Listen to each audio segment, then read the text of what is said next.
தேவன் நம்மை அவமானப்படுத்துவதன் மூலமாகவோ குற்ற உணர்ச்சியால் கண்டனம் செய்வதன் மூலமாகவோ அவர் அவமதிக்க மாட்டார். நம்மை அவர் அவமரியாதை செய்ய மாட்டார்.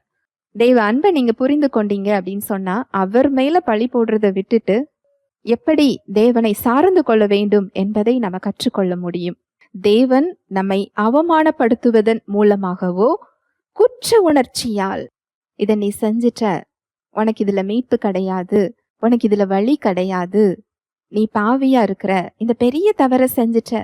அநேகர்கிட்ட நான் கேட்கிறேன், ஊழியத்தின் பாதையில நான் இவ்வளோ பெரிய தவறு செஞ்சிருக்கிறேனே, என்ன தேவன் ஏற்றுக்கொள்ளுவாரா? ஏசு கிறிஸ்து என்ன நேசிப்பாரா? எனக்கு இதுல மீட்பு உண்டா?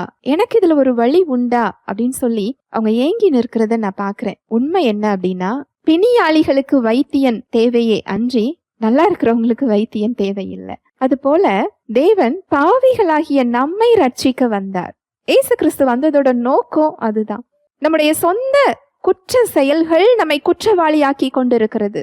குற்ற மனசாட்சி நமக்கு கொடுத்து கொண்டிருக்கிறது. சாத்தான் அந்த செயல்களின் மூலமாக நம்மை குற்றவாளியாக்கி நம்மை அவன் குற்றம் சாட்டி கொண்டிருக்கிறான். இதுதான் நம்மளை குற்றப்படுத்துகிறதே தவிர தேவன் நம்மை குற்றப்படுத்தி நம்மை அவமரியாதை செய்யவில்லை.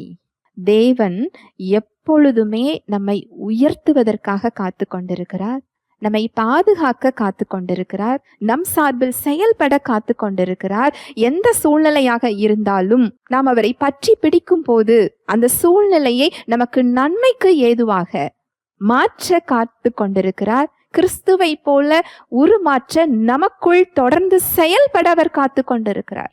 தேவன் இவ்விதமாக தான் நம்மை பார்த்து கொண்டிருக்கிறார். நம்மை பார்க்கிறது அவர் கீழானவர்களாக நம்மை பார்க்கவில்லை. ஹல்லேலூயா.